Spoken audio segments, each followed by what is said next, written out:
Hey, what's happening, everybody? Welcome back to the Team Near Her podcast, where the words to live by here are if you want to do it right, collect what you like. But for today's FANime talk segment, the words that we go by here are if you want to view it right, anime for life. And today we're going to tie up Record of Ragnarok with part 3. But before we get into that, let's holler at Steven Alonzo. How are you guys doing today?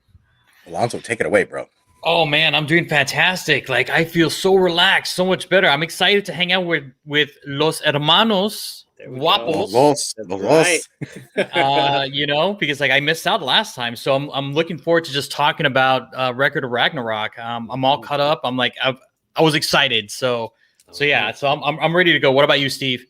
Oh, I'm ready, y'all. I know you guys are out there. You guys have probably vested time in, but we're closing the first season out. I know I'm ready. So it's your boy, Steve, back home where he's supposed to be. That's right. I'm glad to be home, man. Glad to be home. Hey, Eric, what's going on with you, brother? Doing well. It's your boy, Eric the Phoenix. I'm just glad to see everybody, to all of us together again.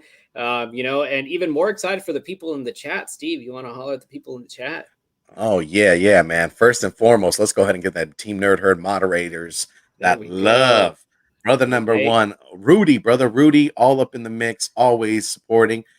Got to give shout out to brother Jordan as well, man. I know he's been spending time with the fam bam, so Team Nerd Herd loves it. Something Wong, something white always is gonna happen, man. He was coming with the heat yesterday, making us laugh. And then you got DAnime, etc., DAnime, etc., Senpai, and then the music. All up in the ears, playing them luscious, luxurious sounds. We got DJ Abomination. And then you got Plainclothes D, my boy Darian Body, always bodying those luscious beats. And now we're going to go ahead and jump into the chat, man. Let's go ahead and get love to the chat. Speaking of DAnime, etc., Senpai. Oh, you got Sheena all up in the building. HK Wifey 420. What's going on, girl? Much, much love. You got El Huevos.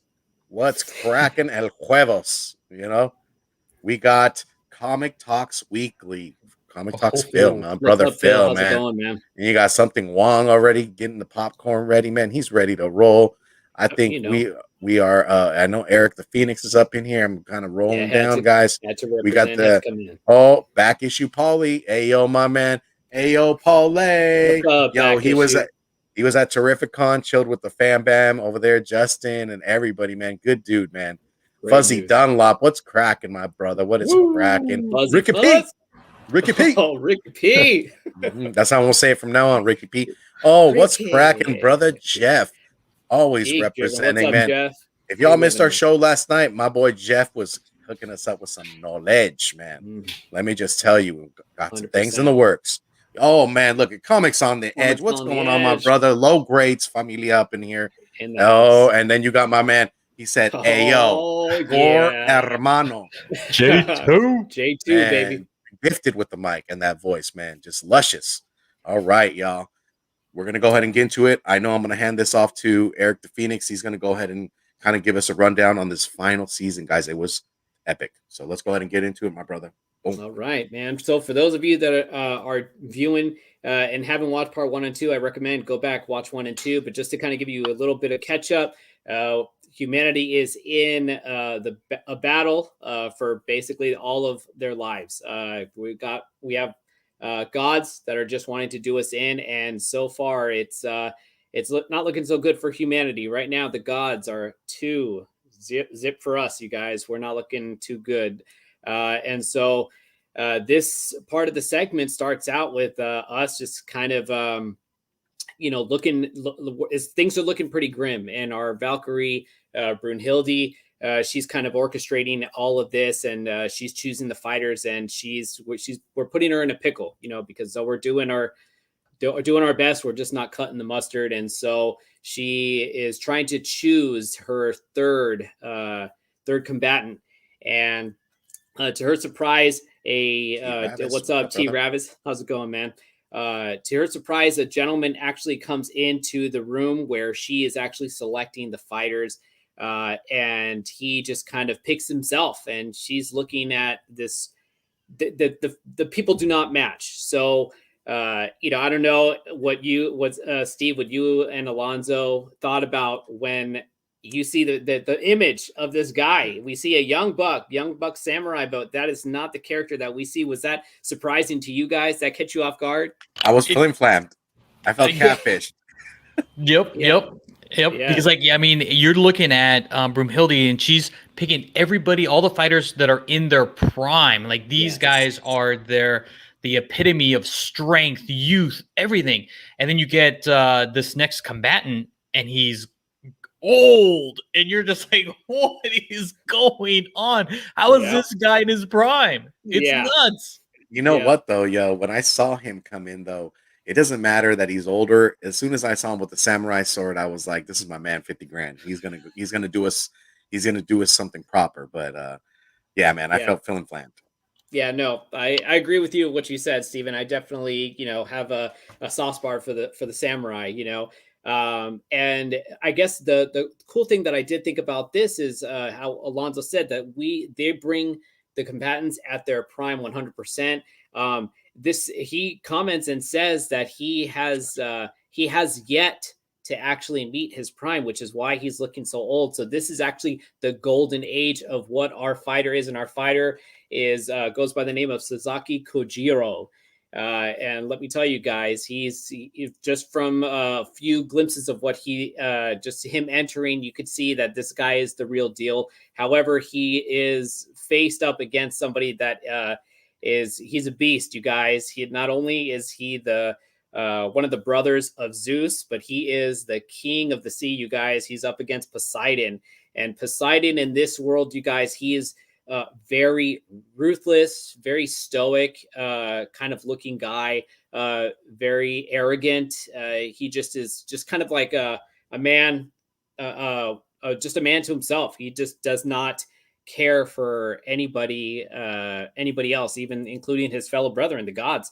He just thinks that he's just made perfect, top dog, and everybody on the god side actually fears him. So that goes to tell you just how high up the ladder that Kojiro, the battle that he's going to have to go up against, how high he just has to go to try to defeat this god.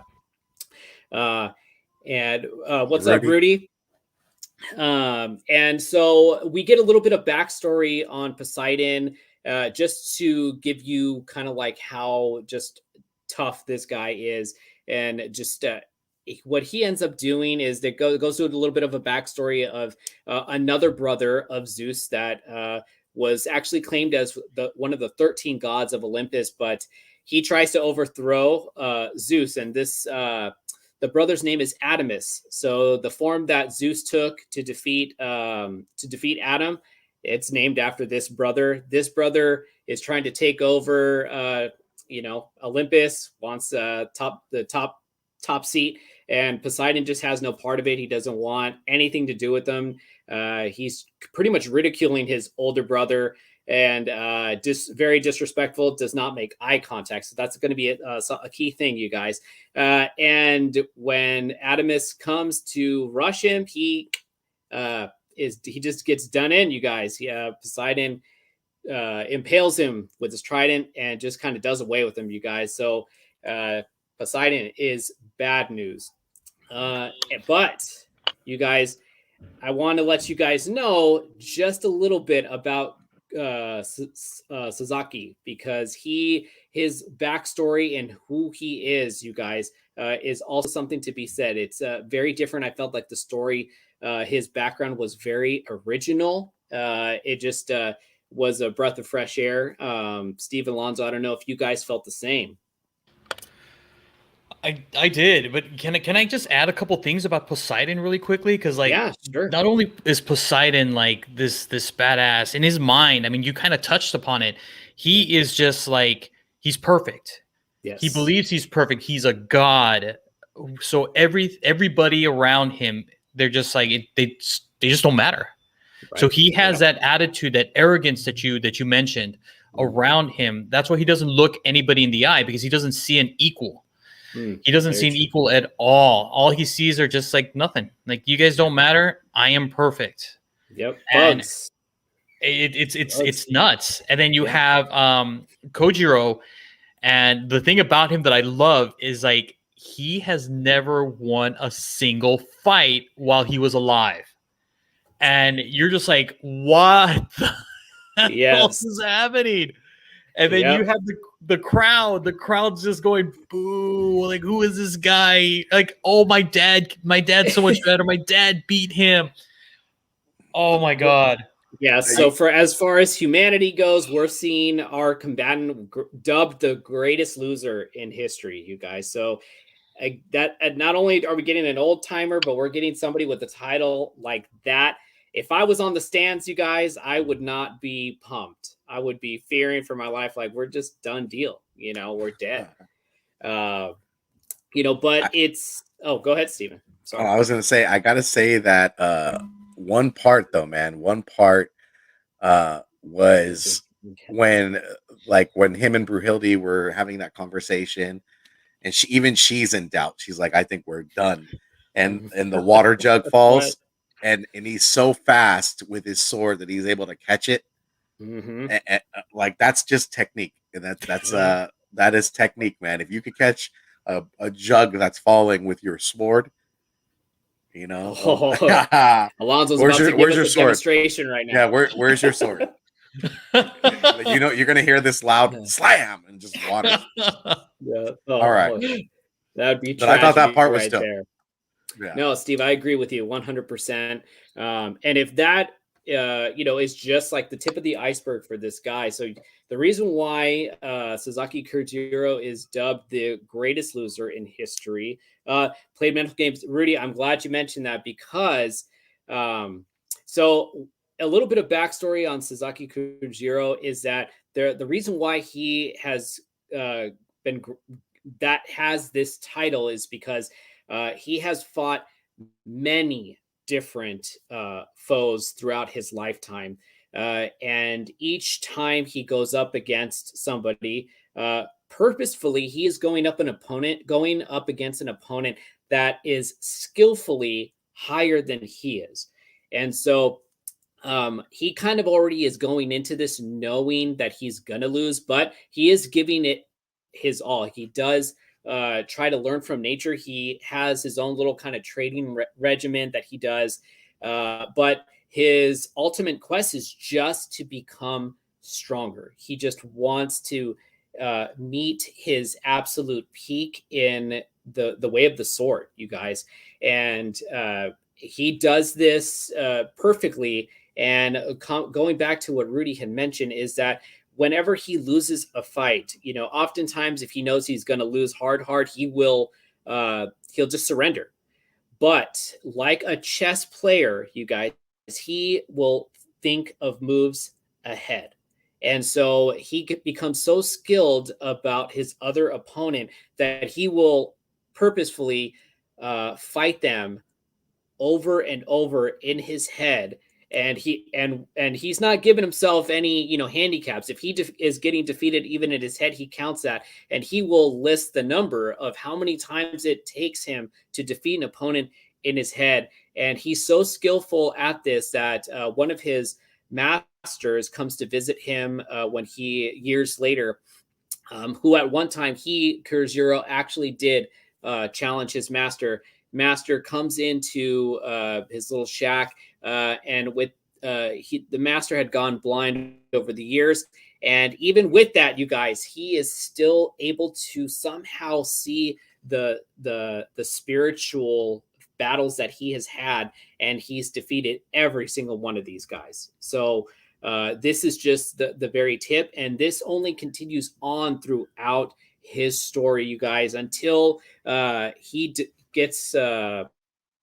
runs across basically another swordsman by the name of Musashi, and he is as they're battling, you guys, he wants to say, I want to give up, but this battle is just so invigorating. It's bringing life into him. He's saying he's just having too much fun, and he's saying, I just do not want this to end. And unfortunately, like all good battles, this is how Sasaki meets his end. However, I guess it's kind of a blessing in disguise because now we have Sasaki Kuroshiro fighting for us, you guys. So that's a bit of relief right there. And so we get into the battle full-fledged, and he is trying.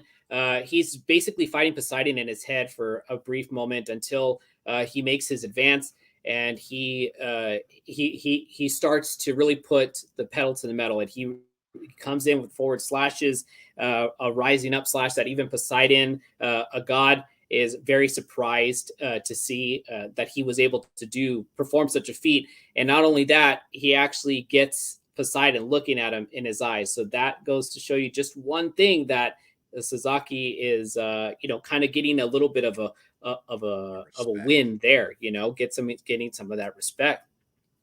But one thing that's right, pedal to the metal.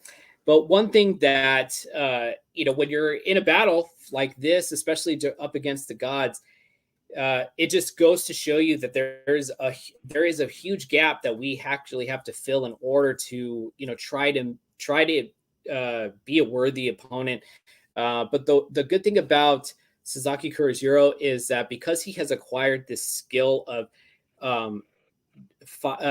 fighting the opponent in his head and having such a move set, I believe the move, the term that they call this is the Senju Moshu, Senju Mashu. And what's good, Jay?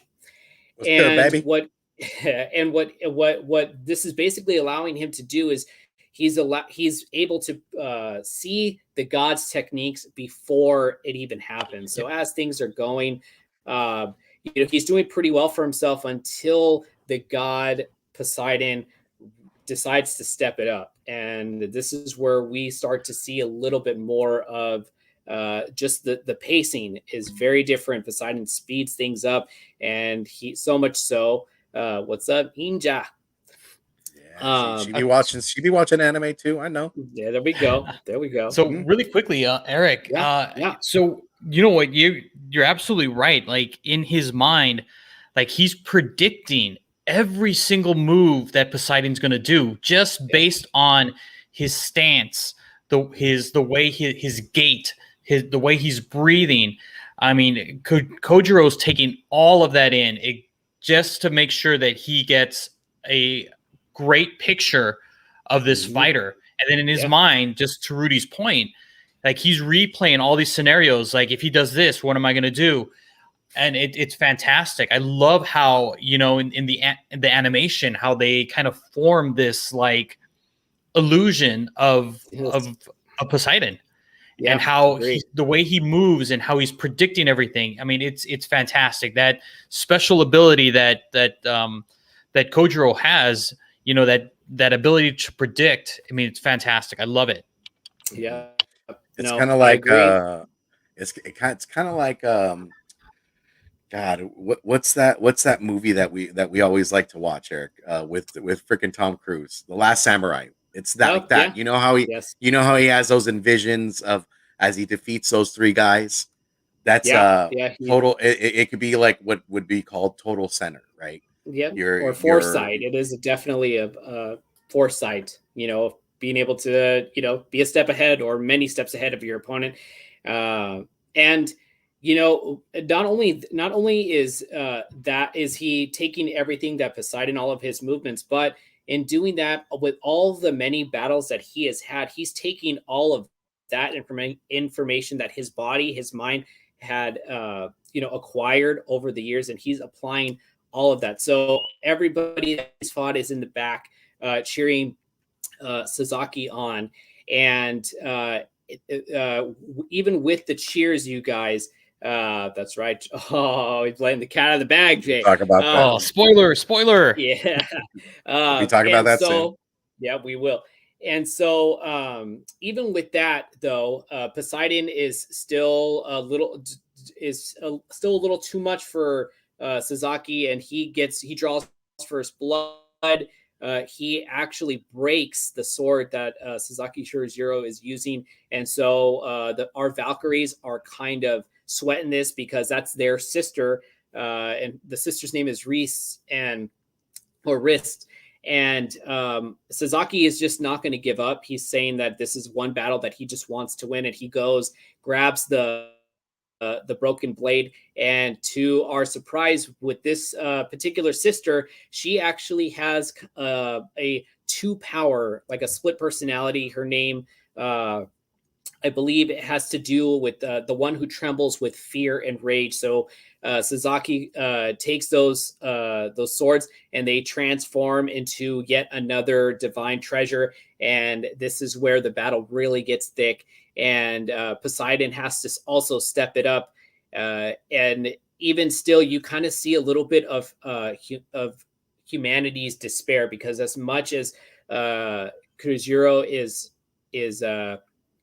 fighting, it's still starting to become too much. And I love the way they make this out in the anime, you guys. They just put it as, man, just there's the depths of the sea is just too far, and whenever you think you reach the bottom, there's just further, it just continues to go. So it just really goes to show you the depths of what he's feeling in this battle. But he has the heart of a warrior, you guys, and he hears his comrades, all of the individuals that have fought him once before. They are all cheering him on, and he just kind of gets the feeling of, I have to persevere, you guys. And that is truly the way of the samurai. And he just does it, you guys. He uses his ultimate technique, which is another kind of scanning, manju mushu, and it's basically his scanning skills of being able to predict. It's just magnified, and he's really able to do it on a incredible level, so much so that he is able to disarm Poseidon, literally cuts his arm off with the trident in it. And Poseidon is still not giving up, grabs his trident in, and he's still trying to do Kurojiro in. But Kurojiro continues, disarms the other arm, and finally, the ultimate finish. This is what happens. Something wrong. Yeah, Kurojiro, in a very poetic way, defeats Poseidon in the same way that he actually had maimed the last person, Musashi, the last person that he fought, who he gave him scars on his face. He just crosses them out right there, you guys. And he just, Poseidon has nothing to say except to call Sasaki Kurojiro just like, you loser, but he claimed the victory, you guys. So humanity finally gets its first victory. And I don't know about you guys, we're stoked, but the gods, on the other hand, you just hear absolute silence, you guys. And so now the gods are in a position where they realize that this has become a serious thing. One of their best gods has bitten the dust. So it does instill a little bit of fear, especially for the Greek gods. And Zeus is not that happy. So he's wanting to put yet another Greek god in front of the other gods, because he says, we need some retribution. We need to show these humans, as kind of fascinating and unpredictable as they are, we're going to get them. We're going to get it to them. And so there is a little bit of mystery, because we do see Brunhilde talking to Hermes. Hermes is obviously on the god side, who's Zeus's herald. And so there is a little bit of mystery. We don't really know what they're talking about. It could be the next combatants and something that they're a request that needed to be made, or it could be something a little thicker, chat. So I'm not too sure. We're going to find out. Unfortunately, we're not going to find out, because this is going to wrap up season 1. But we do get favorite Looney Tunes character of all time. You gotta know that, right? I will tell you in just a minute, right? Or you know what, Marvin the Martian. I can tell you right now, Marvin the Martian. Right. And so now we get the next 2 combatants, you guys, and this is kind of it's ironic, it feels, you guys, because as our brother Jay mentioned earlier, we get on the humanity side, we get Jack the Ripper, Woo! And on the god side, we get Hercules. So I don't know, Steve and Lonzo. I mean, I want to get your guys' take on it because we get a villain fighting for humanity, and the gods are getting what history knows as a hero. What do you guys think about this? Hercules. Oh hell no, you did not. You're going with the gods? And you know what? It's a mass murderer or Hercules. He's saving our humanity, bro. Like we're gonna be. They're trying to smite us, Lonzo. You know what? We can give him this one. Let's just give him this one. And just make it up in the next rounds, right? I suppose we could. We could. Although I do gotta say that knowing that we're gonna have to cheer for a villain for our lives, it does give a little bit of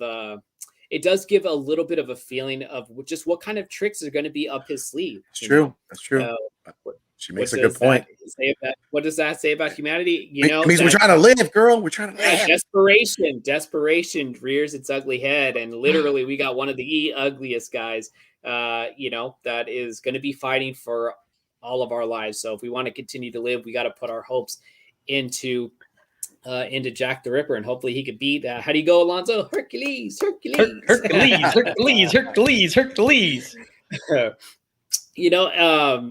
And with that, we just get left on the cliffhanger, you guys. We do not get the battle itself. We just get a little bit of the arena change. We're going to be fighting kind of like in London, all dark, but that's going to leave us and tie this series up, you guys. So if you guys haven't watched it yet, again, go back and watch it. So that way, hit us up on IG. I'd love to hear what you guys' thoughts are. List down in the comments below what you guys have thought about it. We definitely would love to hear what you guys have to say. What's up, Marshall? And and with that, I mean, this is gonna wrap up this segment, you guys, but I do want to let you guys know what we got in store for you guys next Monday. We are going to be visiting a series that many anime lovers are a fan of. Alonzo, I'm surprised, my friend, that you have yet to see this, but that's all right. That's all right. There's always time. We are going to be discussing basically our top 5 favorite Naruto battles, and we are bringing in 2 special guests, you guys. We are going to be bringing in D-Anime and ComicsRGreat, you guys. So we got 2 friends of the herd, you guys. I'm super stoked to have them. I really do appreciate the fact that they are going to be on board with us for this segment. We got a John Lover 1. Thank you so much, man. Thank you so much. Oh man, show the full design on full. Whose design? You want to see Alonzo's design? I think you want to see your design, Steve. You're always flexing with the shirts, man. Ain't no flexing here, bro. Ain't no flexing, man. Ain't nobody want to see that. It's a nice white X-Men tee, bro. I'll describe it to you. But with that being said, we are going to give you 1, uno, dos, y tres, right there. Right there, man. Much love. Kisses. Much love, John. Thank you, John. Yes, appreciate it, everyone. Right there, John. Right there. You get that? Oh, yeah. Show them that X-Men. That's that X-Men love right there. Bam. And then also, too, just a quick announcement for you guys, Sparks and Caroline on their channel, You Promised Me Comics. Head on over there right now. I put the link to their channel. They're having their 750 sub giveaway, so make sure to tune into them as soon as we wrap up. And are we done? Yeah, this is it, you guys. I mean, we definitely would want you guys to go and let's go ahead and raid Caroline and Sparks right now. And again, with that being said, you guys, we'll tune you in next week for some Naruto with our 2 special guests. The anime and Comics are great. And with that being said, you guys, we'll see you over there at You Promised Us Comics. But I want to leave you guys with this. You know what the slogan is. Hit them with it, baby. Hit them with it. If you want to view it right, anime for life. Peace. Much love, y'all.